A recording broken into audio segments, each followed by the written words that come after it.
everyone.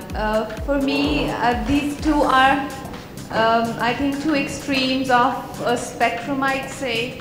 Shonali was a supermodel and overconfident to an extent and a bit, delusional. On the other hand, I think Rani is someone who doesn't have confidence and she has self-acceptance issues. So these two are definitely very, very different characters. I usually have a party in the night for my friends, and I think this time around we'll dance on London Thumakda and all the songs from Queen, because this month Queen released, and this is a very special month because of many things. I shifted to my new house.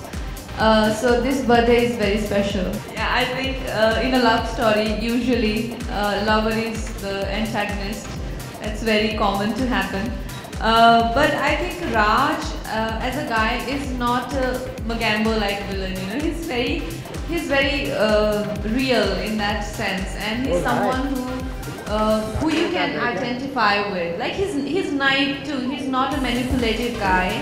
He's himself naive. Like he's gone to London and now he has an accent, and he uses words like duped and often and all of that. So he's himself naive, and he doesn't think Rani matches up to his standard now anymore. So I think that too has certain naiveness to this sort of attitude.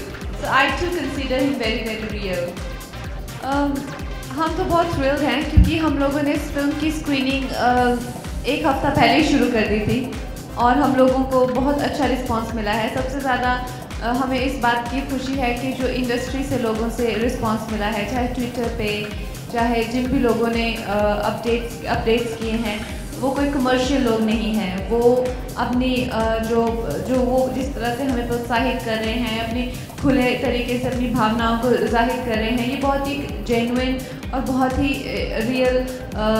पहली बार ऐसा हुआ है कि लोग किसी film के success से जल नहीं रहे हैं जबकि उसको पूरी तरह से अपना रहे हैं. तो ये अपने आप में बहुत नई चीज़ है. नहीं, अभी तो आई थिंक कलेक्शन का पता चलता है टुमारो बाय टुमारो आफ्टरनून, क्योंकि रात के 11-12 बजे तक शोज़ होते हैं. तो first day collection you can only know by tomorrow afternoon. सबसे मुश्किल आई थिंक ब्रेकअप सीन बहुत मुश्किल था, बहुत टायरिंग था, बहुत ज़्यादा इमोशनली ड्रेनिंग था, क्योंकि फिल्म की शुरुआत में ही आता है ब्रेकअप सीन. देखिए, एक जो कहानी होती है, you have to be true to the concept. अब ऐसा तो नहीं है कि लोग ऐसा बैठ के फिल्म बनाते हैं कि हाउ कंगना के साथ में, ऐसा तो नहीं कि मेरे डैडी प्रोड्यूसर हैं या मेरे तो आई थिंक किसी तरह से लोग हाई कॉन्सेप्ट फिल्म हैं ये. इनमें कास्टिंग होती है. हीरो क्यों नहीं है? राजकुमार हीरो है फिल्म का, विकास हीरो है फिल्म का, हीरोज़ हैं फिल्म में, मैं हीरो हूँ फिल्म का. तो इसमें क्या बात है? मैंने अपने कैरेक्टर के डायलॉग्स लिखे हैं और बाकी डायलॉग अद्वैता ने लिखे हैं. उन्होंने बहुत अच्छा काम किया है और इनफैक्ट मेरे डायलॉग्स का जो कंटेंट है वो भी उन्हीं से आता है. मैंने उसको एक सिर्फ ज़ुबान दी है.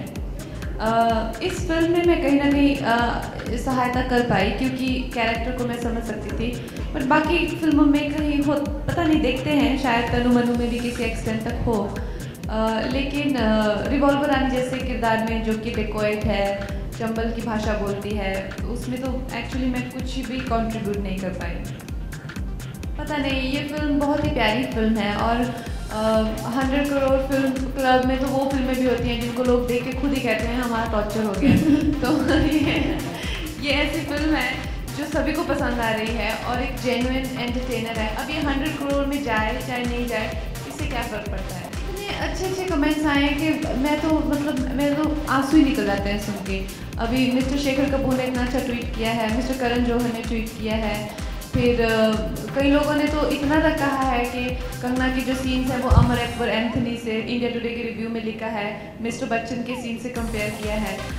और तो इससे ज़्यादा इंसान क्या सोच सकता है? इससे ज़्यादा तो कोई तारीफ हो ही नहीं सकती मेरे हिसाब से. तो हमने तो सोचा भी नहीं था कभी कि इतनी भी तारीफ होती है जितनी हो गई है अभी इस पॉइंट पे. अब मैं वैसे म्यूज़िक बहुत सुनती हूँ, तो आईपॉड पिकअप कर लूँगी मैं यहाँ से और कैमरा को पिकअप कर लूँगी. जैसे कि मेरे को घूमने का शौक है and I love clicking pictures, तो ऐसा कुछ. Very nice and I am really glad to meet you all, because It's really nice to hear the feedback of the film, and I hope you all enjoyed the film. Thank you.